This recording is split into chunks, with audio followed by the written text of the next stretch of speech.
bem-vindos à nossa conversa de hoje. A gente vai explorar hoje um território, assim, bem complexo e vibrante no Brasil, né? As ideias e temas ligados ao ateísmo, ao secularismo. Exato. Tudo a partir das vozes de diversos brasileiros e brasileiras. E olha, não é só sobre quem se identifica como ateu ou ateia, tá? Mas como essas pautas, né, importantes para a não crença, para a laicidade, como elas são ditas e recebidas no debate público. Exato mesmo. A nossa ideia aqui é analisar a fundo o material que a gente recebeu, né? Hoje são transcrições de debates, conversas do YouTube com pensadores, acadêmicos, ativistas. Sim. E tentar tirar o essencial, sabe? As conexões, aquilo que ajuda a gente a entender melhor esse cenário todo. Perfeito. Então, vamos mergulhar nessas discussões. Para começar, assim, como que o próprio conceito de ateísmo aparece no Brasil? Uma das conversas que a gente viu destaca o livro Ateísmo em 7 Lições, do Emerson Sena da Silveira. Ah, sim. E é curioso, né? Porque apesar do termo ateísmo ainda soar quase como, sei lá, uma ofensa para muita gente, o livro vendeu bem online. É verdade. Teve um bom desempenho. E logo na primeira lição, segundo o debate lá, o livro já traz uma distinção importante, sabe? O ateísmo é um sistema de crença, mas, assim, de um jeito específico. Como assim? É negativo por ser a ausência da crença em Deus, né? Mas também é positivo por afirmar a não existência dessa divindade. Entendi. Negativo como falta, positivo como afirmação do contrário. Exato. E isso é um ponto interessante porque lembra que a palavra ateu já foi usada de outras formas, né? Os primeiros cristãos em Roma, por exemplo, eles eram chamados de ateus, Sério? Por quê? porque negavam os deuses do império, os rituais do Estado. Então, veja, o termo já teve outras aplicações, outras cargas. Nossa, interessante. Essa carga negativa histórica talvez explique um pouco a resistência em estudar o tema, né? Algo que pensadores como Daniel Dennett já falaram. Sim, sim. Mas, curiosamente, a experiência do próprio autor do livro, Silveira, parece que foi diferente, pelo menos no ambiente acadêmico dele. Isso é um contraste interessante que ele relata. Lá no departamento dele, de ciência da religião, ele diz que não encontrou barreiras, sabe? Ah, que bom. A visão que predomina lá, segundo ele, é que religião e ateísmo são fenômenos sociais, fenômenos humanos. E ambos merecem estudo científico sério. Entendi. A ciência não deveria ter tabus, né? Exatamente. Isso até sugere que talvez a controvérsia seja mais social do que intelectual, pelo menos em certos círculos, né? Ele também menciona a diversidade dentro do próprio ateísmo, citando o neo-ateísmo. Ah, sim, o Dawkins, Harris, Hitchens, Dennett. Esses mesmos, que tem uma postura mais assertiva na crítica à religião. E uma conexão que parece bem forte nas discussões é entre ateísmo e feminismo. A ideia que aparece é que, para mulheres que vivem sob o peso de religiões opressoras, né, especialmente as abraâmicas, abraçar o ateísmo pode ser quase um ato de libertação feminista. Sem dúvida. O Silveira concorda com isso. E o argumento é forte. Muitas estruturas religiosas, historicamente e hoje, impõem mais restrições às mulheres. É um fato. O exemplo do Irã, né, com o véu obrigatório. Sim, é um exemplo extremo citado. E a situação é ainda mais grave em países onde o ateísmo é crime capital, né? Pena de morte. Nossa! Isso mostra como visões de mundo e leis civis podem se misturar de um jeito muito perigoso, limitando a autonomia, especialmente das mulheres que ousam desafiar essas normas. Com certeza. E isso leva a gente para uma questão clássica, né, que aparece em várias fontes. A moralidade. Se não tem Deus, de onde vêm os valores? A ética. A pergunta de $1 milhão. Pois é. E uma das conversas apresenta o Bruno Goulart e o projeto CNV em Rede, focado em comunicação não violenta. Ele parece buscar aí uma base para a educação moral fora da religião. O trabalho do Goulart é bem interessante por isso. Ele propõe um caminho para uma ética secular, digamos assim, baseado em necessidades humanas universais. A CNV, que ele divulga... Comunicação não violenta. Isso. Não é só uma técnica de falar, sabe? É uma proposta de educação moral mesmo, através do diálogo interno e com os outros. E tem aquela estrutura, né? OSNP. Exato. Observação, sentimento, necessidade, pedido. A base moral seria identificar valores como respeito, saúde, autonomia, solidariedade, coisas que seriam universais, entende? Entendi. Ele até cita o Maslow, aquele documentário A Revolução do Altruísmo, sugerindo que a gente tem uma inclinação natural para empatia, para cooperação. E parece que ele leva isso a sério até no financiamento do projeto, né? Baseado em contribuição voluntária. Seguindo o idealizador da CNV, o Marshall Rosenberg, que via a CNV como educação, não como uma mercadoria. Faz sentido. Exato. Um detalhe que mostra esse alinhamento: os materiais são gratuitos ou naquele esquema pague quanto puder, sustentado por doações. O que é um desafio, imagino, num país como o Brasil, com essa diversidade religiosa maluca, né? Mais de 1000 tipos de evangélicos, catolicismo popular, umbanda, candomblé, xamanismo. Nossa, sim. E os sincretismos todos, né? O cristão fazendo macumba, como dizem. Encontrar uma linguagem moral comum, como a CNV tenta, é um desafio enorme nesse contexto. Mas olha, a CNV não é unanimidade, né? Uma das discussões traz um certo ceticismo, menciona o Ricardo do grupo Cientistas Sem Religião. Ah, sim. Ele aponta casos de hipocrisia, gente que prega a CNV, mas na prática comete assédio moral. Como que o Goulart lida com isso? A abordagem dele, usando a própria CNV, é interessante. Primeiro, buscar entender os sentimentos e as necessidades por trás da crítica. Ele faz uma diferença importante entre explicar a CNV e viver a CNV. Certo. Então, uma acusação tipo, você é mentiroso, ele tentaria reinterpretar como talvez a pessoa que falou isso tenha uma necessidade de honestidade, de transparência que não foi atendida naquela situação, entende? Entendi. É ir além do rótulo. Exatamente, é o tema do livro dele, né? Por trás dos rótulos. Tentar entender a necessidade não atendida por trás da fala agressiva. Essa busca por uma moral secular bate de frente com aquele argumento clássico, né? Atribuído ao Dostoiévski. Se Deus não existe, tudo é permitido. Como que as vozes nessas discussões rebatem isso? Essa frase é um clássico da crítica ao ateísmo. O Marcos Cavalcante, do canal Ativistas Ateus do Brasil, ele é bem direto nisso. O que ele diz? Ele argumenta que a moralidade não vem de cima, não é um decreto divino. Ela surge da necessidade de convivência, da organização social mesmo. Faz sentido. E aí ele recomenda estudar filosofia ética, Kant, Sam Harris, Sponville, Onfray, em vez de ficar preso a textos religiosos que ele considera, retrógrados. Ele cita exemplos. Cita o Código de Hammurabi, por exemplo, que é bem anterior à Bíblia, como prova de que leis sociais existem há muito tempo, e critica quando a moralidade religiosa leva a retrocessos sociais, como no caso recente do controverso Pele do estuprador. Esse Pele gerou muita discussão, e isso já conecta com o ativismo ateu e secularista no Brasil, né? Outro tema forte. O próprio Cavalcante discute aquela tentativa do Daniel P. de remover símbolos religiosos de prédios públicos em São Paulo. Sim, uma tentativa que foi barrada pelo STF, né? Que invocou a tal da tradição cultural. Exato. Como isso é visto pelo lado ateísta? Olha, esse é um ponto bem sensível. Para muita gente não religiosa, ver um crucifixo num tribunal, por exemplo, não é neutro. Gera um desconforto, uma sensação de que o Estado não é imparcial ali. Entendo. Toca naquela diferença entre liberdade de religião, que a nossa Constituição garante, né? E a liberdade da religião, que é uma luta por um Estado totalmente neutro, mais associada a figuras como a Madalyn Marie O'Hair, lá nos Estados Unidos. E existe um medo dessa neutralidade ser perdida no Brasil? Sim, há um temor expresso nas fontes de que a influência crescente de grupos evangélicos conservadores, muitas vezes inspirados por movimentos americanos, possa diminuir a laicidade, a neutralidade do Estado aqui no Brasil. E o Cavalcante ele fala de tipos diferentes de ateus, menciona até o ateu ressentido. Qual seria o foco do ativismo dele, então, para não cair nesse ressentimento? Boa pergunta.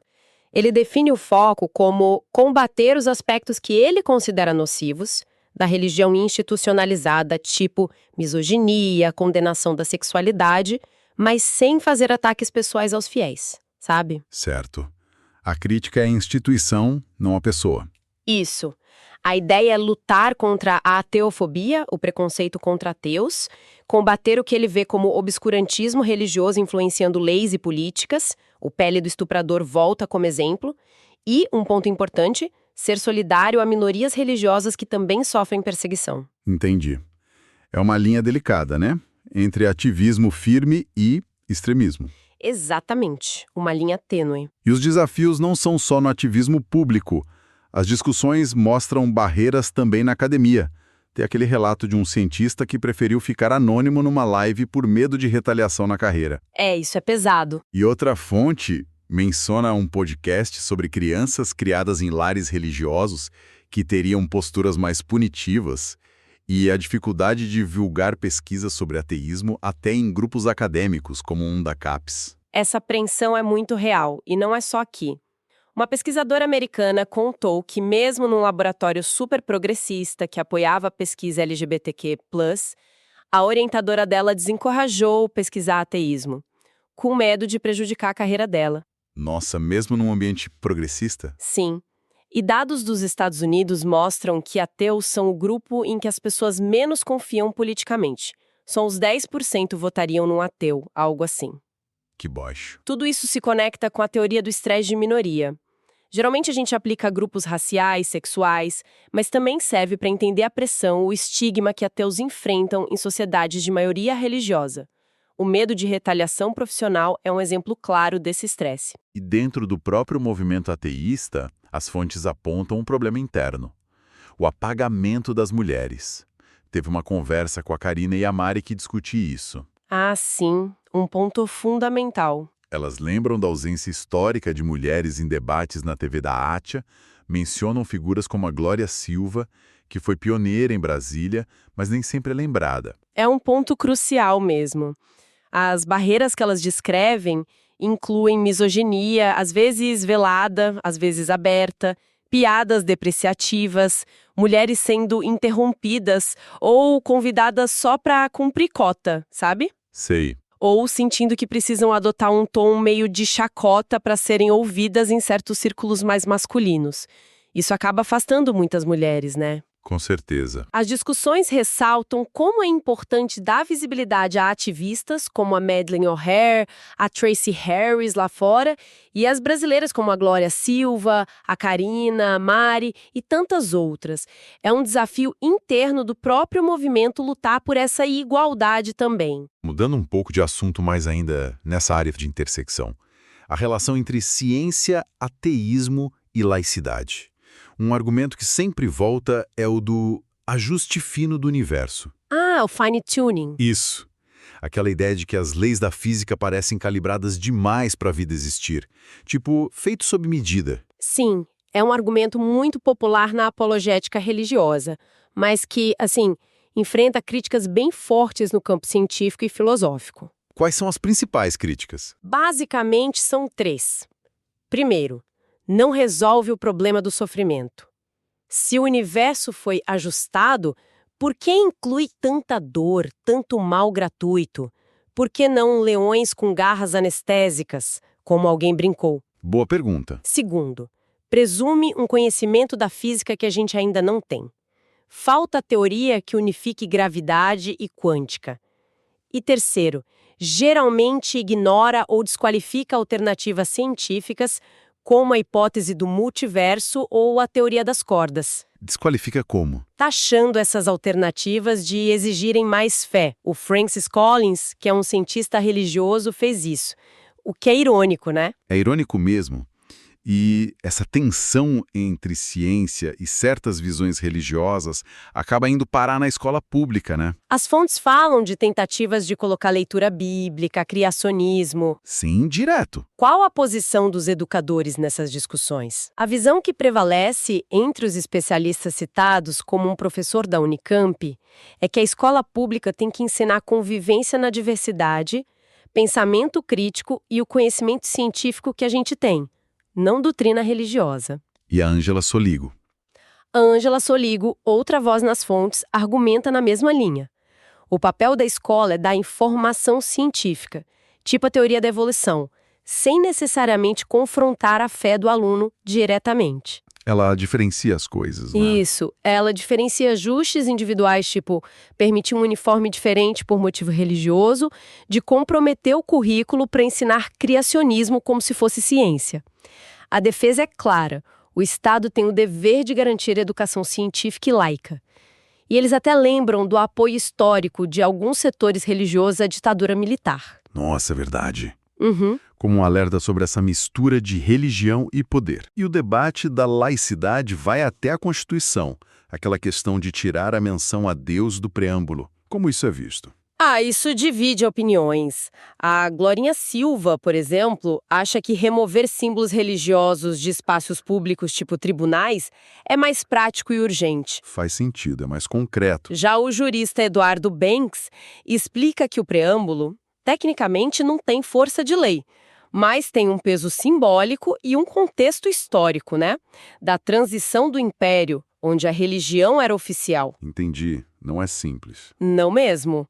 O que fica claro é a complexidade da laicidade brasileira na prática.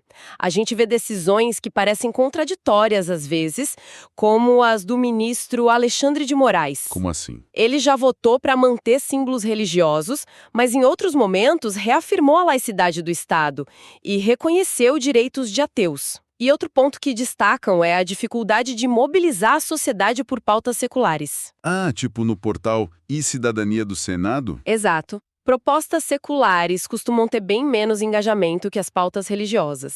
Para fechar essa parte, tem a questão da Bíblia ser vista por muita gente como um livro com autoridade científica. Como as fontes abordam isso? Um livro que foi discutido, seria a Bíblia um livro científico? Argumenta que a Bíblia faz, sim, afirmações sobre o mundo físico, criação, dilúvio, milagres, que parecem científicas, mas que não seguem o método científico. E seriam, na visão do autor, falaciosas. E por que tanta gente confunde? O autor culpa um pouco a falha do nosso sistema educacional em promover o letramento científico. As pessoas não têm as ferramentas para analisar criticamente essas afirmações. Remete àquele princípio do Carl Sagan, né? Exatamente. Afirmações extraordinárias exigem evidências extraordinárias. E a Bíblia, ao contrário, muitas vezes valoriza a fé sem evidência. Lembra da passagem do apóstolo Tomé? Bem-aventurados os que não viram e creram. Verdade. É um contraste total com a ciência.